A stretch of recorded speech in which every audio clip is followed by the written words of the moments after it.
look at radar, or we could just take a live look.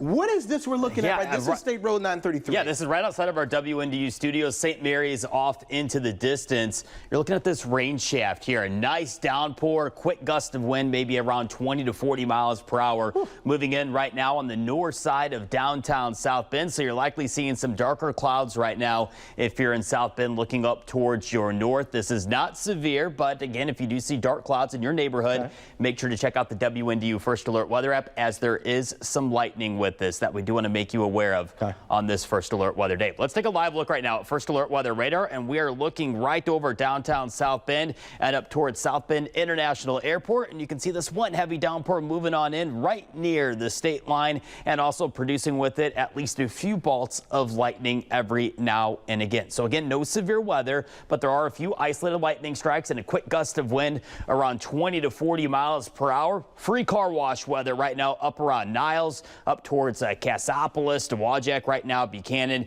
and again right on the northwest side of downtown South Bend. Moving off towards the south, we've also had another downpour that was just around Argus, now moving its way off towards the east, and another heavier downpour around Fulton, back towards Rochester. Again, maybe a quick wind gust to around 20 to 40 miles per hour. And it's a Florida type of atmosphere for today. We have all the heat, all the humidity, and these showers and thunderstorms just continue to pop on up. Give yourself a few minutes, allow these downpours to pass on through, and then we'll have to watch and wait and see if we get a few additional downpours kind of scattered for the remainder of Tuesday's First Alert Weather day. But check out what some of these storms did earlier on this Tuesday afternoon. This taken in Walkerton, Indiana, of some tree branch damage, some tree limbs that were blowing around and falling off of some of the trees due to some isolated gust of wind, likely in excess of 40 miles per hour, that was pushed down towards the surface with these pockets of heavier downpours. And this is the situation which we're going to have not only for today, but lasting through the end of this week,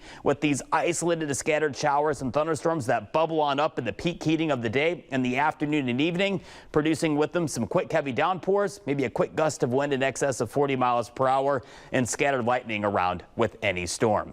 Hour by hour with First Alert Weather, Future Track keeps these isolated to scattered downpours and thunderstorms around for the rest of our Tuesday, and then we'll eventually move some of this out as we head towards nightfall for our Tuesday. But watch what happens by daybreak Wednesday morning. Future Track already trying to highlight a few additional downpours moving on through, and then once again in the peak heating of the day, 4, 5, 6, 7 p.m., another round of these blossom showers and thunderstorms, and we'll rinse and repeat this forecast right on into Thursday and Friday, where once again in the heat of the day we'll first alert ahead to some of these pop-up scattered downpours. And it's all due to this tropical air mass. Dew points in the 70s. If you're not a fan of this sticky weather outside, this gross feel to the air, these are numbers you do not want to see. You want to see these numbers in the 40s and 50s. If you're not a fan of the humidity, downright miserable, hanging around all the way through the weekend. But we do have some good news. With some of these downpours out there, it's still going to remain muggy, but some of the clouds from these downpours offering some shade, and these downpours will quickly lessen some of these heat index values, not only for the rest of today, but going forward through the weekend. So we're finally starting to see the light here of the end of the heat wave. Tomorrow, most, if not all of Michiana should fall just shy of 90 degrees, officially ending our First Alert Weather Day stretch for Michiana's first heat wave of 2025. Daily chances for rain and thunderstorms will linger all the way through Friday. Can't roll an isolated storm Saturday or Sunday, but our next best chance for some scattered thunderstorms will arrive early next week as we start to move this heat dome out of Michiana, and then it likely tries to move back into some extent around the July 4th holiday weekend.